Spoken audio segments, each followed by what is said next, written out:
L'intelligence artificielle et les robots prennent et vont prendre de plus en plus de place dans la vie des seniors, donc dans nos vies. Pour en parler aujourd'hui avec nous, une chercheuse et un entrepreneur. Béatrice Le Gallès-Garnett, vous êtes ingénieure et chercheuse, et Laurent Levasseur, président du directoire de Blue Linea, qui est une plateforme d'assistance téléphonique. On commence par les dames, très galant. Béatrice Le Gallès-Garnett, vous êtes chercheuse, donc. En quoi consiste votre travail dans l'intelligence artificielle? Bonjour, oui effectivement donc je suis chercheuse avec beaucoup de modestie parce que j'ai commencé mes recherches tardivement en 2014 et je me suis intéressée rapidement aux interactions entre les objets connectés et les robots sociaux, les personnes qui vivaient à domicile et puis les aides à domicile ou les aidants qui interagissent à domicile. Donc je porte mes recherches sur cette étude des relations dynamiques et je regarde en quoi l'introduction d'un robot à la maison donne à renégocier le territoire, le partage de l'espace, le partage de la relation. Donc voilà, j'essaye d'apporter de la connaissance, du temps, voilà. Okay. Donc l'objectif c'est de produire de la connaissance sur le sujet parce qu'il y en a peu et puis de fournir aussi des pistes qui permettent de proposer d'autres parcours de formation ou d'accompagnement des différents acteurs qui interagissent à domicile. Il existe quoi aujourd'hui comme outil dans cette thématique d'innovation et d'intelligence artificielle, ce qui va nous permettre de parler de Blue Linea? Qu'est-ce qui existe déjà? Il y a beaucoup de choses. Il y a des choses qui permettent d'apporter du confort dans l'habitat ou c'est-à-dire tout ce qui est des capteurs qui permettent de mesurer la température, qui permettent de mesurer la luminosité, qui permettent... vous avez tout ce qui est attrait à la domotique qui permet d'agir sur votre environnement, fermer des volets, allumer la lumière, toutes ces choses-là qui apportent du confort et de la facilité d'utilisation. Par exemple, vous êtes une personne vieillissant avec des problèmes de mobilité, c'est quand même plus pratique de dire fonction nuit que d'avoir à faire le tour de votre maison et d'appuyer sur les interrupteurs qui vont descendre vos volets électriques. Donc ça marche vocalement? Ça peut marcher vocalement. Ça peut marcher vocalement. D'autres objets, ce sont des objets... tout ce qui est d'ordre des assistants personnels, par exemple, avec lesquels on peut interagir pour déclencher des actions, enclencher Netflix, YouTube, toutes ces applications en ligne avec lesquelles ces assistants personnels sont connectés. Vous avez également tout ce qui est de l'ordre du robot qui est donc présent dans l'espace physiquement et qui soit va... servir de lieu d'échange, soit va être interactif et va aussi proposer des choses. Donc on voit qu'il y a un partage de l'espace parce que le robot va se déplacer, va pouvoir être télécommandé à distance et puis il va aussi interagir spontanément, vous allez nous en parler certainement aussi, mais il peut aussi proposer des choses le robot, donc il n'est pas neutre et les réactions des personnes en face n'est pas neutre non plus. Alors vous, Laurent Levasseur, vous êtes aujourd'hui président du directoire de Blue Linea. Ça a été créé en quelle année, Blue Linea? Alors Blue Linea, ça a été créé il y a une petite dizaine d'années. Oui, hein. La mission principale de Blue Linea est avant tout de réussir à prendre soin de vos parents, qu'ils soient très âgés ou en situation de handicap. Précisons qu'il s'agit d'une plateforme téléphonique, c'est ça? Alors, pas seulement. Ah non, il y a une offre totale sur Blue Linea, pardonnez-moi. Mais vous avez eu raison de souligner cette plateforme, parce que cette plateforme H24 est la pierre angulaire de toute une série de services et d'accompagnement. Concrètement, nous souhaitons prendre soin de vos parents, qu'ils soient très âgés ou en situation de handicap, à domicile ou en établissement. Comment nous faisons ça? Nous faisons ça très facilement avec 3 types de services. Des services qui sont déployés au domicile de ces personnes, des services qui sont à la fois plutôt des services de domotique tels que vient d'en parler Béatrice, comment un assistant numérique, comment l'intelligence artificielle peut aider une personne en perte d'autonomie à être plus autonome chez elle. Et puis des services qui sont aussi déployables et déployés dans des établissements parce que devoir être autonome dans sa chambre, dans un établissement de type EHPAD ou résidence-service n'est pas plus anodin que de vous souhaiter rester autonome le plus longtemps possible chez soi, dans son intérieur. Voilà. Quels sont les enjeux à ce jour les plus importants entre cette technologie et l'humain? On a un enjeu en termes d'accès. L'accès aux outils, l'accès aux connectés n'est pas le même partout, suivant l'endroit où on habite, suivant le taux d'équipement que l'on a, suivant le niveau d'acculturation numérique que l'on a.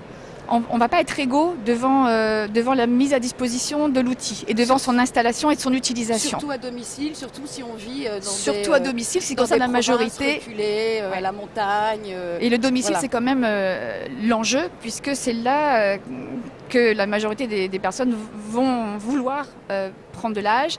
Et en prenant de l'âge, on va avoir des besoins qui vont évoluer, de la fragilité qui va arriver, peut-être des pathologies, peut-être de la dépendance. Enfin, c'est tout un parcours aussi. Donc un enjeu, c'est la notion d'accès. Et un autre enjeu, on en a parlé un petit peu tout à l'heure, mais c'est tous les freins aussi, les freins psychologiques, oui, les freins, on va y venir sur certaines réticences. En matière des enjeux économiques, vous avez un avis, évidemment. Alors, moi je parle avant tout d'enjeux humains. D'accord, ok, très bien, on va rester là-dessus. Oui, parce que 83% des Français souhaitent vieillir le plus longtemps possible chez eux. Ça veut dire quoi? Ça veut dire que c'est juste l'histoire de nos familles. On vit un paradoxe fort. Nous avons tous 20 ans de moins que nos parents au même âge. Souvenez-vous, rappelez-vous ce que faisaient vos propres parents, vos propres mères à votre âge, à mon âge. Moi, je me souviens, mon papa, le jour de ses 40 ans, il était très triste. Il devenait vieux. Très vieux. Si vous saviez tout ce que j'ai pu faire comme bêtises à 40 ans. Et vous-même, voilà. vous le voyez à l'époque très très très vieux lorsque vous étiez jeune. Tout à fait. Donc nous avons physiologiquement 20 ans de moins que nos parents au même âge. Et pourtant, oui, il y a un moment où on doit s'intéresser à un seul sujet. Comment réussir, non pas à prolonger la vie, mais prolonger la vie en bonne santé. Et pour bien vieillir, il ne suffit pas d'être en bonne santé. Nous croisons tous les jours, au sein de nos familles, dans notre voisinage, des personnes d'un certain âge qui souffrent d'une maladie chronique, qui ont un handicap et qui pourtant ont une pêche d'enfer. Et à contrario, on peut croiser tous au sein de nos familles ou aussi dans notre voisinage une vieille tante qui a l'air de pas aller trop mal, mais on a l'impression qu'elle va mourir demain. Et souvent, la clé, elle est double. Il y a la réduction des facteurs de risque physiques. Comment éviter d'avoir des situations de perte d'autonomie qui vont être accélérées par une chute mal gérée, par quelques handicaps ou par quelques situations qu'on pourrait appeler même accidents domestiques. Mal géré ou mal anticipé. Voilà. Et en parallèle, le facteur de risque dit psychique est le plus important aussi. Comment maintenir du lien social ? Comment maintenir un sentiment d'utilité pour des personnes qui sont à la fin de leur carrière professionnelle, qui doivent se réinventer en tant que retraités et qui doivent se sentir encore utiles au sein de leur famille, au sein de leur écosystème, de leur entourage, de leur voisinage. Eh bien, ça, si vous arrivez à développer, non pas des technologies, mais à partir de technologies innovantes, des valeurs d'usage innovants, eh bien, on peut arriver à réinventer un quotidien et on peut réussir ainsi à permettre à des personnes d'un certain âge de continuer à rester autonomes et pilotes de leur quotidien. Et ça, c'est important. Rester pilote de son quotidien le plus longtemps possible. D'accord. Ce sont des situations et des solutions qu'imagine ou présente Béatrice. Et ce sont des situations, des solutions que nous déployons au quotidien. D'accord. Voilà. Et après, il y a une chose, effectivement, c'est la peur que peuvent créer ces outils, tout simplement, ce qui peuvent occasionner comme peur dans l'idée des gens. Ils disent « Mon Dieu, le monde va beaucoup trop vite, tout cela nous dépasse alors que ce monde, c'est nous qui le créons, ce sont nous les hommes. » Il faut former ces gens et leur dire que les robots, ne vont pas prendre leurs emplois dans un premier temps. Je crois qu'il y a cette première peur qui est la perte de l'emploi. Et puis, il y a aussi la méconnaissance de l'utilisation. La formation est importante, je suppose. Alors attention à ne pas confondre intelligence artificielle et robotique. D'accord. L'intelligence artificielle, en effet, souvent la partie la plus visible, c'est le robot qui va s'approcher de vous. Très bien. Mais souvent, ce robot n'est pas très autonome. Souvent, ce robot n'a qu'1 heure ou 2 heures d'autonomie. Souvent, ce robot, s'il fait une certaine taille, va faire peur. À quiconque, même à vous-même. Imaginez-vous que vous soyez assis dans un canapé et que derrière vous, il y a un robot qui fait 1m20, 1m50 qui se présente et qui vous parle. Vous allez avoir un petit sentiment, un petit moment. Si on me l'a présenté avant, ça va. D'accord, mais il y a quelque chose.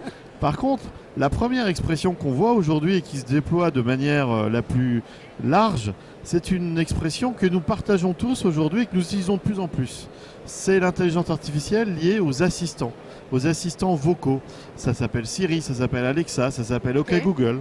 Et ces assistants sont des premières émanations de cette intelligence artificielle qui interagit sur son domicile, sur ses usages. Et là, c'est une première approche d'un assistant qui rentre dans le quotidien de personnes. Alors, qu'en pensez-vous, Béatrice? Permettez-moi, pour relancer justement Béatrice sur le sujet tout à l'heure, je lui disais quand est-ce qu'il y aura des robots dans les EHPAD? Elle m'a dit, mais il y en a déjà. Donc apparemment, la peur, le robot ne crée pas forcément une angoisse pour la personne qu'il vient aider. Alors on est dans deux environnements différents. C'est vrai que l'environnement d'un collectif n'est pas l'environnement du domicile. C'est une chose d'avoir une équipe d'encadrants formés à qui on a présenté l'outil, qui sont déjà acculturés aux outils numériques, quels qu'ils soient, et à qui on a fait déjà travailler, à qui on a déjà présenté l'outil, on l'a fait travailler avec. Donc c'est une chose. Quand on est seul à la maison, parce que la plupart des personnes qui vieillissent seules, c'est autre chose. C'est complètement autre chose en fait. Et on ne sait pas beaucoup de choses sur ce qui se passe et comment les personnes vivent cette situation. C'est l'objet de mes études du coup. Ce que l'on sait, en tout cas c'est ce que j'observe moi, c'est que ces personnes, que ce soit d'ailleurs un assistant personnel ou un robot, en fait la différence n'est pas... C'est plutôt l'objet. C'est plutôt l'objet technologique qui en lui-même va générer différents types de motivation ou de réactions émotionnelles qui peuvent être de l'intérêt, de la curiosité, de la méfiance, de la compétition, du jugement. Enfin, il se passe un tas de choses en fait au niveau motivationnel. C'est une nouveauté, donc forcément ça conduit à une réaction. Oui, et puis ça interagit surtout. Ok, c'est formidable. Ça interagit. Et ça peut être des interactions plus ou moins spontanées. Il y a des bugs aussi. Entendez votre assistant personnel ricaner au milieu de la nuit, ça fait son petit effet quand même. Il peut y avoir des bugs. Et puis il y a cette angoisse technique si je touche, ça va tomber en panne, je sais pas utiliser l'objet. Ça ramène en fait à des situations de nouveauté, à des situations d'utilisation d'objets qui n'ont pas toujours été vécues de façon confortable dans le parcours des personnes. Et les personnes font du lien avec leur expérience, avec leur vécu, et puis avec les crispations qu'on puisse faire à ces moments-là. Tout ça, ça ressort quand on les met en situation d'interagir avec un robot. Donc ça veut dire qu'il y a du travail au niveau de la formation pour apprendre à tout à chacun à vivre ensemble, vivre avec ces robots, vivre avec les outils. Il y a un travail de sensibilisation, de présentation des outils, d'apprentissage dans l'utilisation et surtout de création de sens. L'outil est là, apprenons à s'en servir, voyons ce qu'on peut faire avec, voyons comment on peut le détourner, imaginez, tout est à faire. Laurent ? Et à tous les étages. Nous, à l'origine, nous avions surtout une activité de téléassistance, comme vous le disiez tout à l'heure.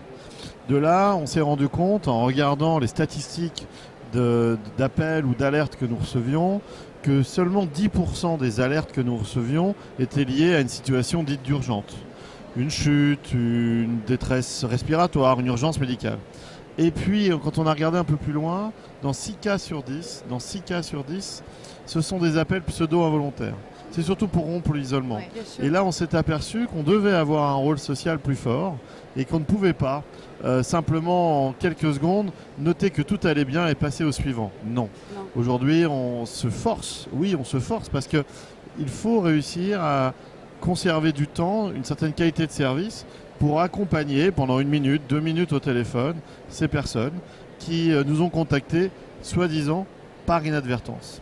Et puis on s'est rendu compte que dans 3 cas sur 10, eh bien, c'est la famille qui nous appelle. C'est la famille qui a des questions. C'est la famille qui, justement, peut aussi avoir des craintes, et parce que ce sont aussi de jeunes seniors. Et souvent, nous avons des questions surprenantes, mais totalement normales. Comment se comporter avec sa maman parkinsonienne ou Alzheimer ? Comment pouvons-nous échanger autour de la dépression des personnes âgées ? Comment réussir à avoir les bons gestes dans certaines situations, les bons moments. Et c'est là où on leur explique qu'il ne faut pas faire à la place d'eux, mais par contre les accompagner, qu'il faut toute une série d'éducation ou de prise de conscience. Le corps soignant n'a pas le temps de faire ça. Un médecin n'a pas le temps, une infirmière n'a pas le temps. Sur les acteurs de la vie sociale, c'est la même chose. Et donc on a à ce moment-là un accompagnement. Et vous voyez, nous on a développé des solutions. Notre solution s'appelle Sarah et on l'a développée avec Siri. Siri de chez Apple. On a fait ce choix de sécurité et de solution. Eh bien, ça permet de rompre l'isolement de plus d'une personne. Ça permet à une personne en perte d'autonomie de demander à Siri de lui lire un livre, de lui demander de s'arrêter, d'aller plus loin. Ça lui permet de demander à Siri d'appeler Sarah. Et quand il appelle Sarah, il tombe sur notre équipe. Et là, on peut aller d'une petite conversation à comment on peut faire pour avoir une pizza. Une personne de 80 ans, isolée, seule chez elle, c'est pas évident. Toutes ces petites choses du quotidien permettent surtout de faire en sorte qu'elle se sente mieux, moins isolée. Et vous savez quoi? Ça lui permet de mieux vivre sa vieillesse. Laurent Levasseur, merci. Pour le mot de la fin, Béatrice Le Gallès-Garnett, on peut donc dire que les innovations et la technologie créent du lien et ça c'est formidable. En tout cas, oui, on voit que ça peut générer du lien, de l'animation, de l'activité. Oui, on peut dire ça. Merci à vous deux. Merci. Merci à vous.